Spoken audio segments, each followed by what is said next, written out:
ಸ್ನೇಹಿತರೆ ನಮಸ್ಕಾರ. ಇಂದು product photo ಬಗ್ಗೆ ಮಾತಾಡೋಣ. ಗ್ರಾಹಕರು ವಾಟ್ಸ್ಆಪ್ ಅಥವಾ ಅಮೆಜಾನ್ನಲ್ಲಿ ನೋಡುವಾಗ ವಸ್ತು ಮುಟ್ಟಲು ಆಗಲ್ಲ. ಅವರು ನಿಮ್ಮ ಫೋಟೋ ನೋಡಿ ನಿರ್ಧಾರ ಮಾಡುತ್ತಾರೆ. ಮಸುಕಾದ ಫೋಟೋ ಮಾರಾಟ ಕಡಿಮೆ ಮಾಡುತ್ತೆ. ಸ್ಪಷ್ಟ ಫೋಟೋ ಮಾರಾಟ ಹೆಚ್ಚಿಸುತ್ತೆ.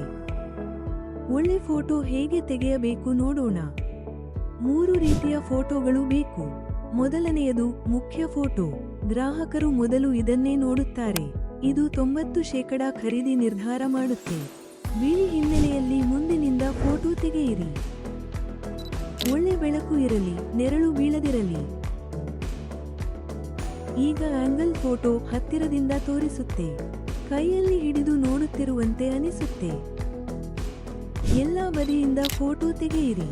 ಮೇಲೆ, ಎಡ, ಬಲ, ಹಿಂದಿನಿಂದ.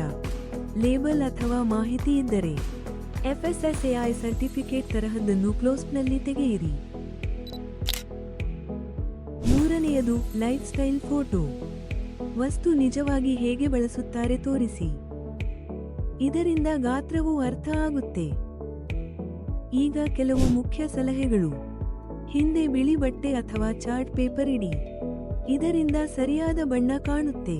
ಬೆಳಗ್ಗೆ ಅಥವಾ ಸಂಜೆ ತೆರೆದ ಕಿಟಕಿ ಹತ್ತಿರ ಫೋಟೋ ತೆಗೆಯಿರಿ. ತುಂಬಾ ಕಡಿಮೆ ಬೇಡ, ತುಂಬಾ ಹೆಚ್ಚು ಬೇಡ. ಅಗತ್ಯ ಇದ್ದಾಗ ಮಾತ್ರ ಫ್ಲಾಶ್ ಬಳಸಿ. ನೈಸರ್ಗಿಕ ಬೆಳಕು ಇಲ್ಲದಿದ್ದಾಗ ಬಳಸಬಹುದು. ಮುಖ್ಯ ಫೋಟೋದಲ್ಲಿ ಹೆಚ್ಚುವರಿ ವಸ್ತುಗಳು ಬೇಡ. ಗಮನ ಬೇರೆಡೆ ಹೋಗಬಾರದು. ಖರೀದಿದಾರರಿಗೆ ಸಿಗುವುದನ್ನು ಮಾತ್ರ ತೋರಿಸಿ.